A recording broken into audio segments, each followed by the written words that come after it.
नमस्कार प्रेक्षकांनो, तुमचं सर्वांचं मनपूर्वक स्वागत आहे. ठरलं तर मगचा आजचा रिव्ह्यू ऐकत आहोत, म्हणजेच 13 फेब्रुवारीचा रिव्ह्यू. अर्जुन लवकर उठून येतो किचनमध्ये आणि तो विचार करतो, आज नाश्ता काय बनवायचा. कालची इडली तर चिकट झाली होती, मग आज काहीतरी सोपं बनवूया. हो, पोहे बनवायचे आज. तर लगे पोहे बनवायची तयारी करायला घेतो. अर्जुनची किचनमधली धावपळ चालू होऊन जाते.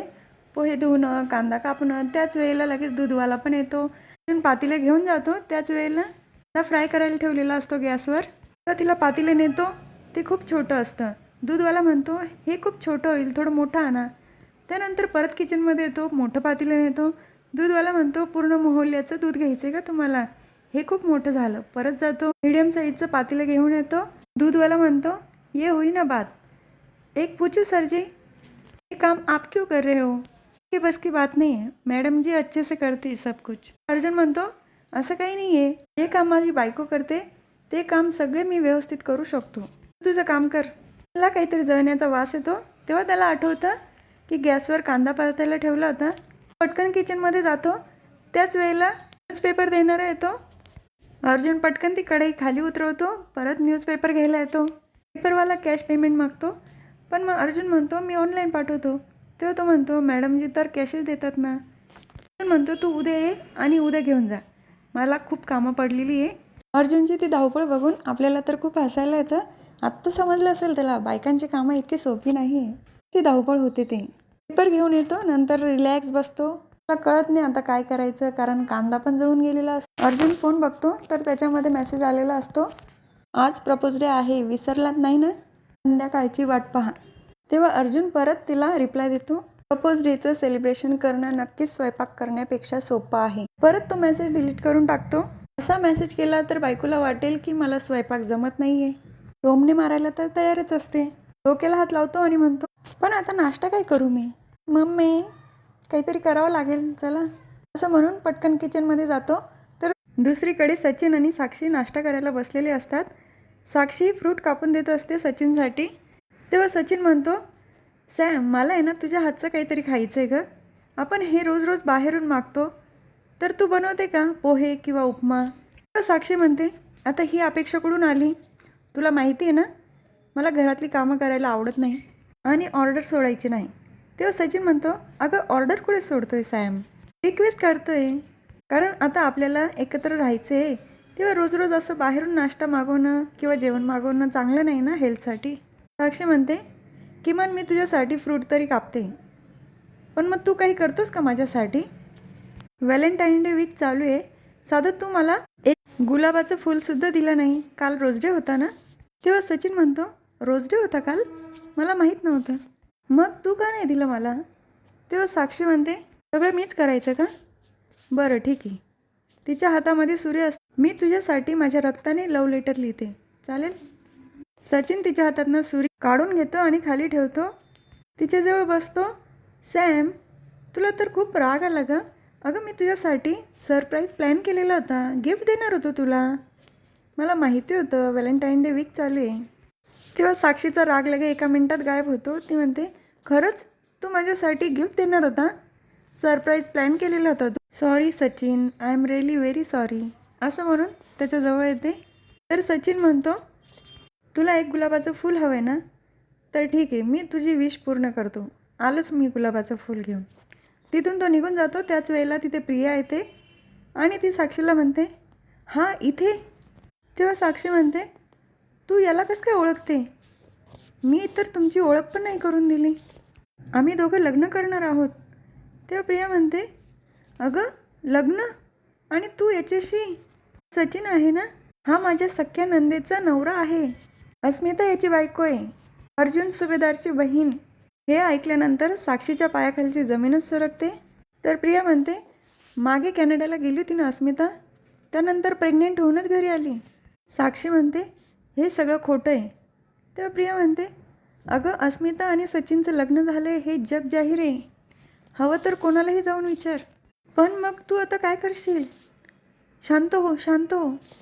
साक्षीची अवस्था खूप वाईट झालेली असते. तर दुसरीकडे सायली आणि चैतन्य स्टडी रूममध्ये बसलेले असतात. त्यांच्या केसबद्दल बोलणं चालू असतं. त्याच वेळेला अर्जुन चहा घेऊन येतो. तर सायली म्हणते, अहो चैतन्य भाऊजींसाठी पण कॉफी हवी आहे. तर अर्जुन म्हणतो, मग आधीच नव्हतं सांगता येत? तुला माहिती आहे ना किचनमध्ये किती कामं असतात. तर सायली त्याच्याकडे बघते. तर अर्जुन म्हणतो, आणतो हो, आणतो भाऊजी, आणतो. लगेच अर्जुन किचनमध्ये जाऊन कॉफी घेऊन येतो. तर चैतन्यला देतो. चैतन्य थँक्स म्हणतो. तेव्हा सायली म्हणते, अहो मला भूक लागली, काहीतरी खायला घेऊन या. तर अर्जुन म्हणतो, आता खायचं पण आहे, ठीक आहे खायला घेऊन येतो. तो जाणार तितक्यात ते म्हणतो, अहो चहा गार झाला माझा, कामामध्ये लक्षच गेलं नाही, गरम करून आणता. तर अर्जुन म्हणतो, मग जेव्हा आणलं तेव्हाच पिऊन घ्यायचं ना, आता तेच करत बसू. Kitchen study room, kitchen study room. झोपेतसुद्धा उठेल आणि आता चहा बनवत बसेल किचनमध्ये येऊन. तेव्हा चैतन्य म्हणतो, आता चाललाच आहे तर माझी पण कॉफी गरम करून आण, गार झाली. तर अर्जुन म्हणतो, अरे तुला मी इतक्यात गरम कॉफी दिली होती. तर सायली अर्जुनकडे बघते. तर तो लगेच म्हणतो, हो आणतो ना, गरम करून आणतो आणि तुझ्या डोक्यावरच ओततो. तर चैतन्य म्हणतो, थँक्यू अर्जुन वहिनी, आणि खूप हसायला लागतो. तेव्हा सायलीला पण थोडं हसू येत असतं, पण ती चैतन्याला म्हणते, भाऊजी एवढं पण नको ना हसू. तर अर्जुन परत चहा आणि कॉफी गरम करून आणतो. चैतन्य सांगत असतो, इन्स्पेक्टर सावंतांना मी स्केच पाठवला होता, ते आपल्याला ॲड्रेस पाठवणार आहे. अर्जुन म्हणतो, त्यांना विचार रमेश त्या पत्त्यावर राहतो का. तर चैतन्य म्हणतो, अर्जुन वहिनी तुम्ही तुमच्या कामात लक्ष द्या. कॉफी गरम झाली. तर अर्जुन लगेच चहा कॉफी दोघांना देतो आणि म्हणतो, पटकन पिऊन घ्या, नाही तर परत मला गरम करायला जावं लागेल.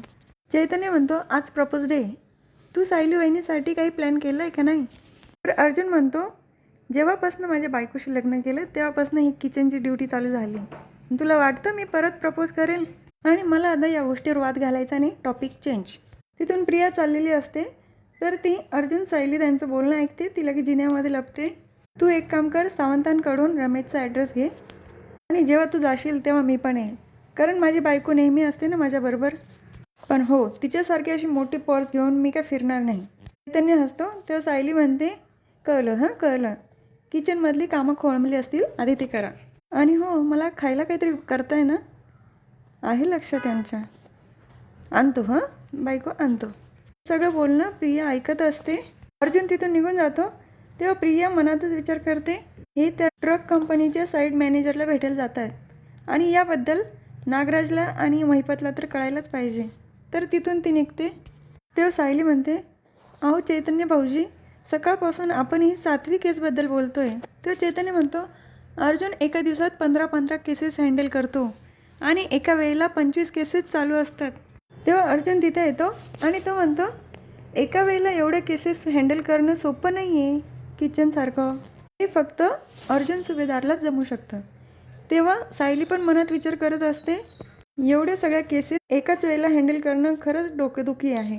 अर्जुन पण मनात विचार करत असतो, हे मला पण कुठे जमतं आहे, मम्माची आणि विमलची मदत घेऊनसुद्धा मला हे जमत नाही आहे. तेव्हा हे फक्त सायलीच करू शकते. ते दोघं पण एकमेकांकडे बघून म्हणतात, तुम्ही काही म्हटलात का. अर्जुन म्हणतो, तू काही म्हटली का. तेव्हा परत ते म्हणतात, नाही मी तर काही नाही म्हटली. तेव्हा चैतन्य हसायला लागतो आणि म्हणतो, फरसाण छान झालं हां. अर्जुन म्हणतो, गुपचूप खा. म्हणजे दोघांना समजलेलं असतं की ज्याचं काम त्यालाच जमतं. अर्जुनच्याही लक्षात आलं आहे की किचनमध्ये भरपूर कामं असतात आणि सायलीच्याही लक्षात आलं आहे की ऑफिसमध्ये भरपूर कामं असतात. तर दुसरीकडे प्रिया जेलमध्ये आलेली असते आणि ती नागराज काकाला म्हणते, अर्जुन सायली साईड मॅनेजरला भेटायला जाणार आहे.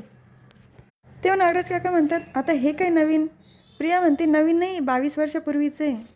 तर महिपत चक्रे म्हणतात, आता याच्यामध्ये माझं नाव येणार नाही बरं का, तो माणूस माझं नाव नाही घेणार, तुझं नाव घेणार आहे. तेव्हा आता ठरव त्याला कुठे गायब करायचं ते. तेव्हा नागराज काका म्हणतात, तुला चांगलं माहिती आहे मी इथे मध्ये राहून बाहेरचं काहीच करू शकत नाही. तेव्हा महिपत चक्रे म्हणतात, हो हे मी करू शकतो. इथून एक जरी फोन केला ना तर बाहेर त्याला श्वास घेणं मुश्किल होईल. तेव्हा प्रिया म्हणते, अजूनसुद्धा तुम्ही खून करण्याव्यतिरिक्त काही विचार करू शकत नाही का हो. तेव्हा नागराज काका म्हणतात, आता आम्ही तर मध्ये, आम्ही काही करू शकत नाही, आता तुलाच काहीतरी करावं लागेल. तेव्हा प्रिया म्हणते, मी तुमच्यासाठी आता काही करणार नाही, तुमची धुणी मी नाही धुणार आहे. सायली अर्जुनवर लक्ष ठेवून तुमची मदतच करते आणि आता अजून कोणाला गुंडाळायला सांगू नका मला, असं म्हणून तिथून निघून जाते. तर अर्जुन सायली त्यांच्या बेडरूममध्ये बसलेले असतात. आधी तर केसबद्दल त्यांचं चालू असतं. तेव्हा सायली विचार करते, हे आज विसरले का प्रपोज डे आहे. त्याच वेळेला अर्जुनच्याही मनात येतं, सायली विसरली का आज प्रपोज डे आहे. सायली उशी बाजूला करते. तिथे एक कार्ड आणि अंगठी असते. तेव्हा ती उचलून अर्जुनकडे आणते आणि ती म्हणते, तुम्हाला आठवण होती आज प्रपोज डे? तेव्हा अर्जुन म्हणतो, तू जरी विसरली असेल पण मला आठवण होती. आजपर्यंत आपण कधीच हा दिवस साजरा केला नाही आहे, पण आज आपण करायचं आहे.